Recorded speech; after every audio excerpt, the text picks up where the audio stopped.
Tonight on the sideline, the volleyball team is back to their winning ways. The men's soccer team blew another team out of the water, and the rugby team is looking to get back on track.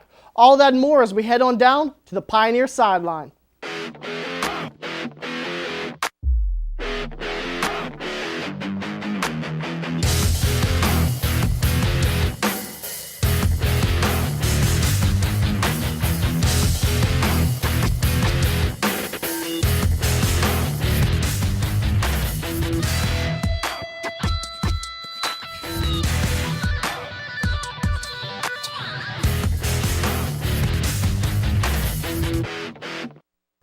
Welcome to the Pioneer Sideline. I'm your host, Kyle Anthony. The volleyball team traveled down to sunny Florida to catch some rays and to face some stiff competition in Clearwater. So it's time to send it over to Phil Papour to see if the volleyball team could come back with something other than sunburn and sandy flip-flops.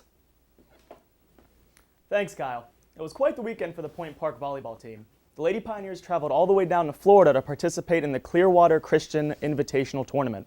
The Pioneers ended the tournament eager to assert themselves as the best team in the tourney, and they would not be denied. The Pioneers opened the tournament against Northwood Friday, October 10th. In the match, the Pioneers came out firing on all cylinders, and they never looked back.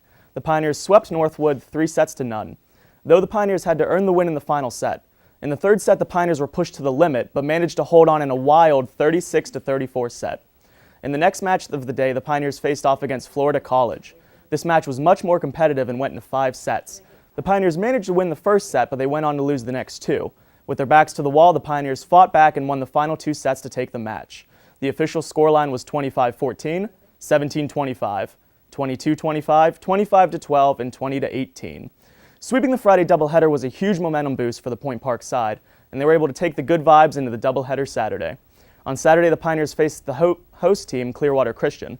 The Pioneers proved to be poor house guests as they swept the host team by a combined score of 25-14, 25-23, and 25-20. In the final match of the tournament, the Pioneers played Ave Maria. The Lady Pioneers were able to cap off the tournament by defeating Ave Maria in 4 sets and leave the tournament as champions. The win against Ave Maria marked the 20th straight match won by the Pioneers in the Clearwater Christian Invitational. The last loss in the tournament was in October of 2010 against St. Thomas University. The Pioneers currently have an overall record of 19-10. The team's conference record is 7-1. In the coming week, the Pioneers will be looking to keep up the momentum. This Sunday, the Lady Pioneers face off against conference rival Brescia at noon in the Student Center Gymnasium. This game is not only a conference game, but the annual Volley for Vision match that Point Park hosts.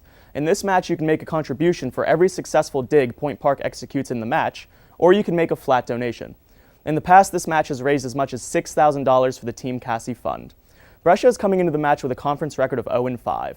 This is a huge game for Point Park as they are currently tied for first place in the Kentucky Intercollegiate Conference with Asbury. Asbury is still unbeaten in the conference with a record of 6-0, but due to Point Park having 7 wins, the two are tied for first. So realistically, Point Park needs to beat Brescia just to give themselves a chance to have the game against Asbury in the final conference game mean something. The Pioneers' next match after Brescia is against Pitt Johnstown this Tuesday, October 21st at home. Now, Phil, what can we expect in the road ahead for this Pioneers team? Well, realistically, they don't have a lot of games left. This was a huge momentum boost beating all of the teams in this Clearwater Christian Invitational. So I really think they just need to keep their focus on the conference, get through Brescia, put their focus on Asbury. Pitt Johnstown should be an interesting matchup just because they're kind of rivals being Pitt versus Point Park. But I really think that they just need to keep the focus on the conference, and they'll definitely put some pressure on Asbury. How big is it for this Pioneers team that they keep winning at this Clearwater Christian tournament? Oh, I think that's a huge confidence boost, especially since the tournament's usually at the end of the season. I think that's a great way to kind of it makes the trip worth it to go down to Florida and be able to sweep teams and to sweep the whole tournament. I think that's a huge confidence boost, especially this late in the season.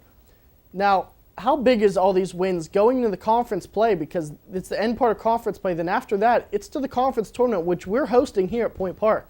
Yeah, it's huge. I know Point Park really wants to try and be first place in the conference. And like I said, they have to really get through Asbury. Brescia, like I said, is 0-5. That should be a win, even though Point Park lost to IU Kokomo, who didn't have much better of a record. But as long as they beat Brescia, it's going to be a very exciting final conference game against Asbury. That's definitely going to be a one to watch for. Thanks, Phil. The men's soccer team is at the top of the conference as the last part of the season starts. So let's kick it over to Blaine King to see if the team could keep the scoring in the win column. Thanks, Kyle. Well, the 21st ranked men's soccer team played 2 games in the span of 3 days. The first game was played October 11th at Shawnee State. The second was a home game against Penn State Beaver on October 13th. Against Shawnee State, the Pioneers relied on defense, Zach Boyzervoik, and the foot of Lucas Silva. All three components came together as Point Park was able to defeat Shawnee State 4-1.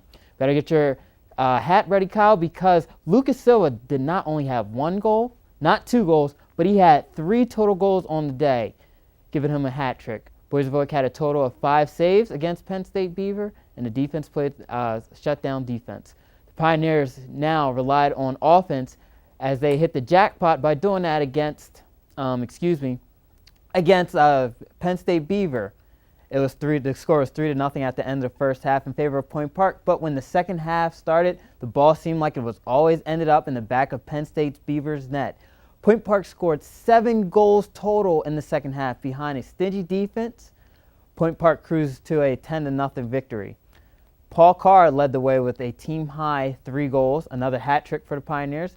Lucas Silva, who didn't play until the second half, had 2 goals and an assist, and making his return from a back injury, Gabriel Colombo, scored a goal and had 2 assists as well.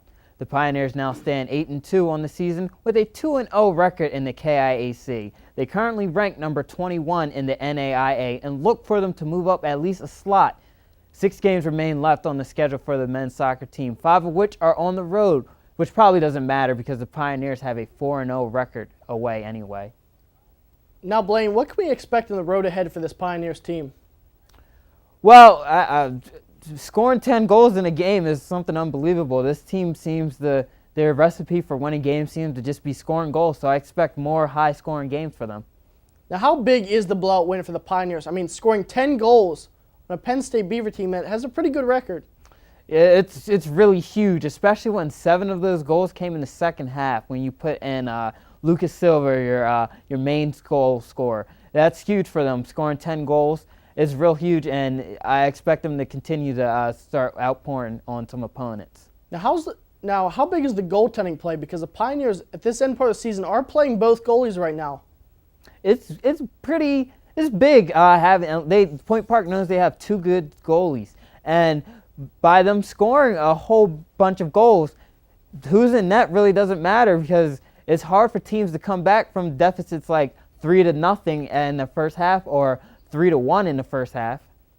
Thanks, Blaine. After the break, the women's soccer team looked to get a few key victories, and the rugby team looked to pull off the upset against Robert Morris. We